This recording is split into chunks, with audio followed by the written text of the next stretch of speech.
তো hello students, আমি তোদের একটা নতুন চ্যাপ্টার নিয়ে চলে এসেছি। সেই চ্যাপ্টারটার নাম কি হচ্ছে পরমাণু নিউক্লিয়াস, ঠিক আছে? তো এই চ্যাপ্টারটা আমি করার আগে আমি তোদেরকে কিছু কথা বলে দিই যে আমাদের ভৌতবিজ্ঞানের দুটো পোর্শন আছে, ঠিক আছে? একটা হচ্ছে ফিজিক্যাল পোর্শন, একটা হচ্ছে কেমিক্যাল পোর্শন। তো ফিজিক্যাল পোর্শনটা আমি অলরেডি দুটো চ্যাপ্টার শুরু করে দিয়েছি, একটা হচ্ছে আলো, একটা হচ্ছে জলতড়িৎ। তো আজকে আমরা কি কেমিক্যাল পোর্শনটা করাবো, কেমিক্যাল পোর্শনের একটা নতুন চ্যাপ্টার শুরু করব। সেই কেমিক্যাল পোর্শনের নতুন চ্যাপ্টারটা হচ্ছে কি পরমাণু নিউক্লিয়াস। এটা থেকে কত মার্কসের কোশ্চেন আছে? এই চ্যাপ্টারটা থেকে আমাদের মিনিমাম 4 মার্কসের কোশ্চেন আছে। ওকে, 4 মার্কসের আমাদের কি কোশ্চেন আসবে এই চ্যাপ্টারটা থেকে। ওকে, তো চলো চ্যাপ্টারটা এবার আমরা শুরু করি। তো তোমাদের যদি ভিডিওটা ভালো লেগে থাকে তো ভিডিওটা একটা লাইক করে দিও, নিজেদের বন্ধুদেরকে শেয়ার করে দিও, চ্যানেলটাকে সাবস্ক্রাইব করে দিও। আশা করছি ভিডিওটা ভালো লাগছে তোমাদের। চলো শুরু করি আমরা লেকচার 1 শুরু করছি। টপিক হচ্ছে কি তেজস্ক্রিয়তা। তো ভালো করে দাও। আমাদের একটা বিজ্ঞানী ছিল, ঠিক আছে? আমাদের একটা বিজ্ঞানী ছিল।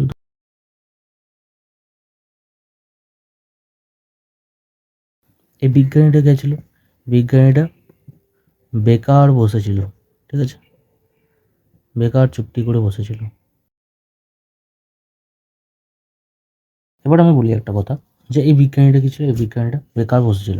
কেন বেকার বসেছিল? কারণ কি অন্যান্য যে বিজ্ঞানীগুলো আছে, মানে নিউটন আছে, তারপরে বিভিন্ন রকম ডারউইন আছে, তারপরে তোমাদের ডাল্টন আছে, এরা যে সমস্ত বিজ্ঞানীগুলো রয়েছে, আমাদের এই বিজ্ঞানীটা বেকার কেন বসেছিল? কারণ কি নিউটন, তারপর ডাল্টন, তারপরে আমাদের যে আছে বিজ্ঞানী স্যাডউইক আছে, তারপর আরও কে কে আছে আমাদের, রাদারফোর্ড আছে, এই সমস্ত বিজ্ঞানীগুলো তোমাদের বিভিন্ন রকমের আবিষ্কার করছিল, ঠিক আছে? কিন্তু এ কিন্তু আবিষ্কার করতে পারছিল না, তাই কি এ বেকার বসেছিল।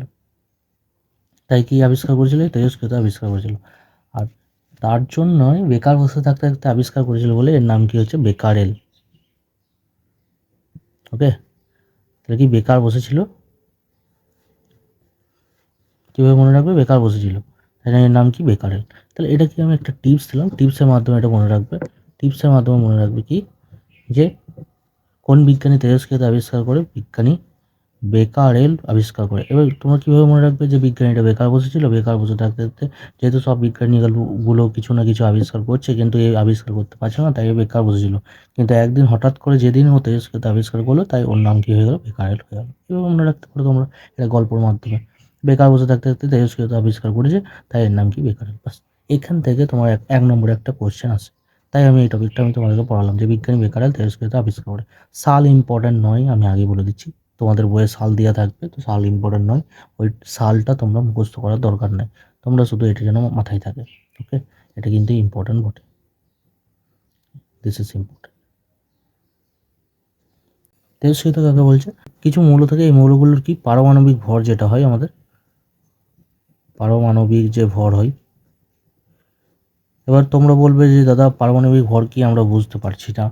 তো এই এই জিনিসগুলো তোমাদের ক্লাস 9-এ কিন্তু রয়েছে, যে পারমাণবিক ভর কি, এই সমস্ত জিনিসগুলো কিন্তু ক্লাস 9-এ রয়েছে। ক্লাস 9-এ তেজস্ক্রিয়তা টপিকটাও ছিল, কিন্তু ওটা অল্প ছিল। ক্লাস 10-এ কিন্তু একটু বেশি আছে। তো পারমাণবিক ভর জিনিসটা তোমাদের কিন্তু ক্লাস 9-এ যখন আমি পড়াবো, তো তখন তোমরা একটু ক্লিয়ার করে নেবে। পারমাণবিক ভর মানে এইভাবে মনে রাখতে পারো, পরমাণুর ভর। এইভাবে মনে রাখো যে এই পরমাণুটা কি? এই পরমাণুটা ছিল যে উচ্চ উচ্চ পারমাণবিক ভর, মানে পারমাণবিক ভর অনেক বেশি, উচ্চ পারমাণবিক ভর। তো এই উচ্চ পারমাণবিক ভর বিশিষ্ট যে মৌলগুলো রয়েছে, সেই মৌলগুলো কি? একটা পাতলা ছেলে হোক আর একটা মোটা ছেলে হোক, অস্বস্তিতে কে রয়েছে? অস্বস্তিতে রয়েছে মোটা ছেলেটা। কেন মোটা ছেলেটা অস্বস্তিতে আছে? কারণ কি ওর কি কষ্ট হচ্ছে যে কোনো কিছুতে, মানে ও একটু স্বস্তি চাইছে। স্বস্তি চাইছে মানে কি? লুজ করতে চাইছে। কি লুজ করতে চাইছে? ওয়েট লুজ করতে চাইছে। ওকে, তো ওয়েট লুজ করতে চাইছে, সেই রকমই উচ্চ পারমাণবিক ভরটাও কি স্বতঃস্ফূর্ত হতে চাইছে। স্বতঃস্ফূর্ত মানে কি? এনার্জি লুজ করতে চাইছে। এদের কি এনার্জি লুজ করতে চাইছে, এদের মধ্যে অনেক এনার্জি ঢুকে আছে। তো এর মধ্যে কি এক্সেস এনার্জি আছে, এনার্জি লুজ করতে চাইছে। এরা এনার্জি লুজ করতে চাইছে।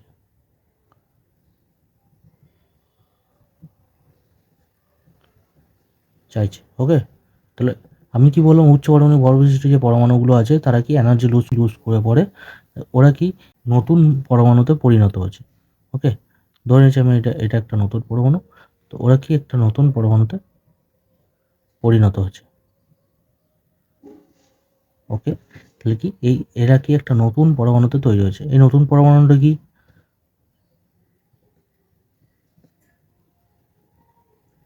তৈরি হচ্ছে। এই নতুন পরমাণুটা কি এই নতুন পরমাণুটা কি নতুন পরমাণুটা হচ্ছে এইরকম পরমাণু যাদের কি ভরটা আগের তুলনায় কিন্তু কম থাকবে। এই যে উচ্চ পারমাণবিক ভর ছিল, এটা কি হয়ে গেল, এটা নিম্ন পারমাণবিক ভর হয়ে গেল, নিম্ন নিম্ন পারমাণবিক ভর হয়ে গেল। ওকে, উচ্চ ছিল, এটা নিম্ন হয়ে গেল। তাহলে কি একটা তোমার স্টেবল হয়ে গেল। স্টেবল মানে কি, হ্যাঁ, একটু এরা কি স্টেবল হয়ে গেল। স্টেবল হয়ে গেল। এটা কি ছিল, আনস্টেবল ছিল। আনস্টেবল ছিল, অস্বস্তি ছিল, স্বস্তি পেলো একটু। তো এই যে এনার্জি লুজ করছে না, এই যে এনার্জি লুজ করছে মানে কি, এরা কি ডাইরেক্ট এনার্জি লুজ করছে। এরা এনার্জিটা লুজ করে কীরকম আকারে, এরা এনার্জিটা লুজ করে বিভিন্ন রকমের রশ্মির আকারে।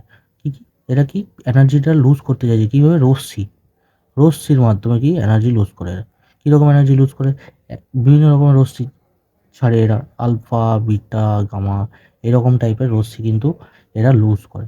ওকে, এরা বিভিন্ন রকমের রশ্মি লুজ করে। একটা হচ্ছে আলফা, একটা হচ্ছে বিটা, একটা হচ্ছে গামা।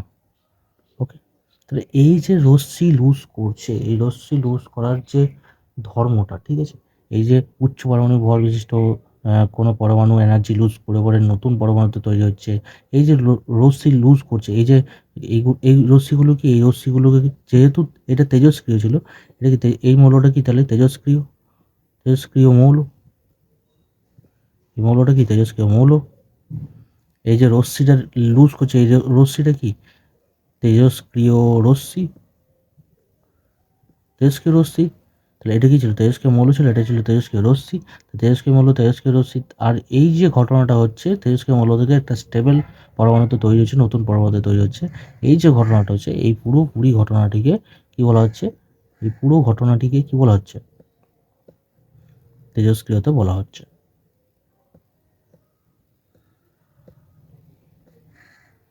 বলা এই পুরো ঘটনাটিকে কি বলা হচ্ছে, তেজস্ক্রিয়তা বলা হচ্ছে। যেন এটা মাথায় থাকে খুব ভালো করে। তো আশা করছি তোমরা বুঝতে পেরেছো তেজস্ক্রিয়তা কী, আর তেজস্ক্রিয় রশ্মি কী, তেজস্ক্রিয় মৌল কী, এই টপিকগুলো তোমাদের ক্লিয়ার হয়ে গেছে।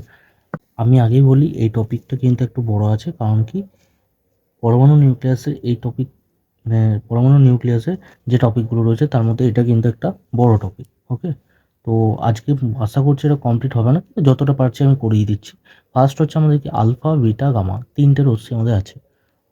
আলফা রশ্মির ভর কি এদের তুলনায় বেশি, বিটা রশ্মির ভর কি তুলনামূলক কম, মানে মিডিয়াম। গামা রশ্মির ভর একদম নেই বললেই চলে। তাহলে আমি আলফা বিটা গামার একটা কি পার্থক্য আমি একটা তৈরি করতে পারি। এখানে এখানে আলফা লিখলাম, এখানে বিটা লিখলাম, এখানে গামা লিখলাম। এদের মধ্যে কি একটা পার্থক্য তৈরি করতে পারি।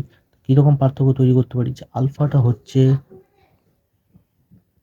হিলিয়াম যে পরমাণু আছে, হিলিয়াম পরমাণু তুলে আয়ন বটে, হিলিয়াম আয়নের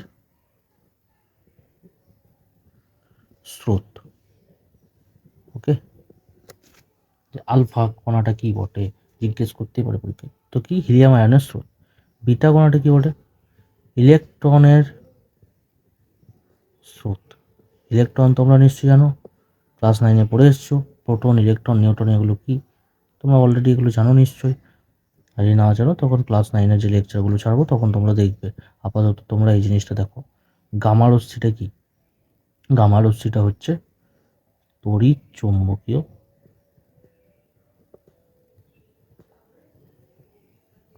তরঙ্গ।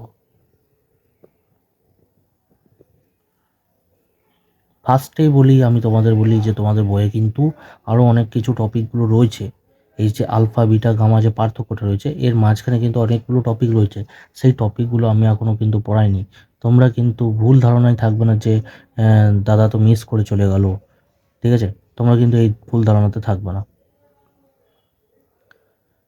তো আলফা বিটা গামা নিশ্চয়ই বুঝতে পেরে গেছো। নেক্সট আমাদের হচ্ছে কি, যে আলফার ভর কত। আলফা এর ভর হচ্ছে কত, 4 একক।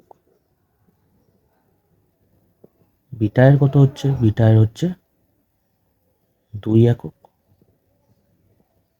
আর গামা হচ্ছে কি, গামা হচ্ছে ভরই নেই।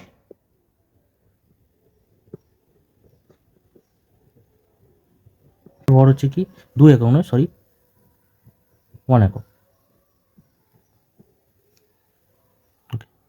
আর এর কি ভরই নেই। 1 একক বলতে কি, 1 একক বলতে হচ্ছে তোমাদের 1 একক বলতে হচ্ছে ইলেকট্রনের ভর কত, 9.1 ইন্টু 10⁻³ কেজি।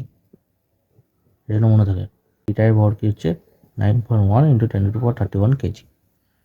জিজ্ঞেস করে কিন্তু যে ইলেকট্রনের ভর কত, ইলেকট্রনের ভরের সমান হবে, কারণ কি ইলেকট্রনের স্রোত ভরে, যেহেতু ইলেকট্রনের স্রোত ভরে তাই কি ইলেকট্রনের ভরের সমান হবে।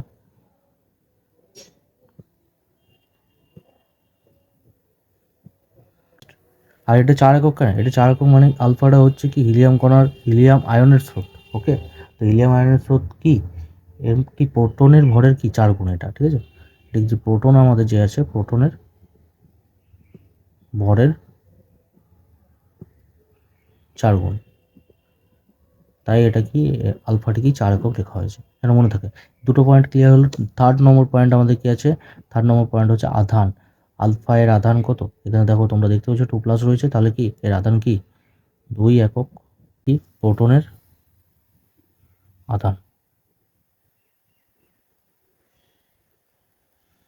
এটা +2, এটা কি হবে, এটা হবে -1। -1টা কি বলতো, -1টা হচ্ছে তোমার ইলেকট্রনের আধান 1.6 ইন্টু 10⁻⁻19 হলো। গামা কি, গামা হচ্ছে নিস্তড়িত।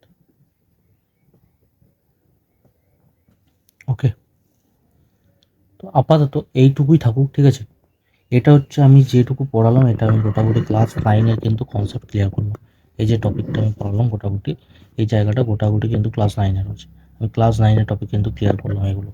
এই যে শুধুমাত্র ক্লাস 9-এর টপিকটা ক্লিয়ার করলাম, কারণ কি যেহেতু ক্লাস 10 এটা রিপিট রয়েছে, সেহেতু আমি এটা কি ক্লিয়ার করে দিলাম মোটামুটি।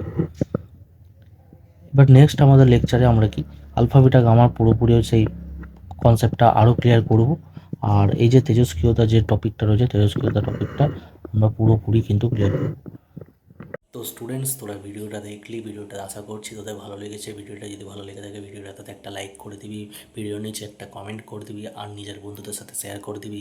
আর যদি আমার চ্যানেলে নতুন হস, রিসেন্টলি আমার চ্যানেলে এসেছিস, ভিজিট করছিস আমার চ্যানেলে, আমার সাজেশানগুলো দেখছিস, তো আমি তোদেরকে বলবো যে আমার চ্যানেলটা সাবস্ক্রাইব করে নিবি। তোদেরকে আমি একদম প্রপারলি গাইড করবো, কেবলমাত্র মাধ্যমিকে তোদের ভালো স্কোর করার জন্য। দেখা হচ্ছে নেক্সট ভিডিওতে। ভালো থাকিস, সুস্থ থাকিস, টাটা।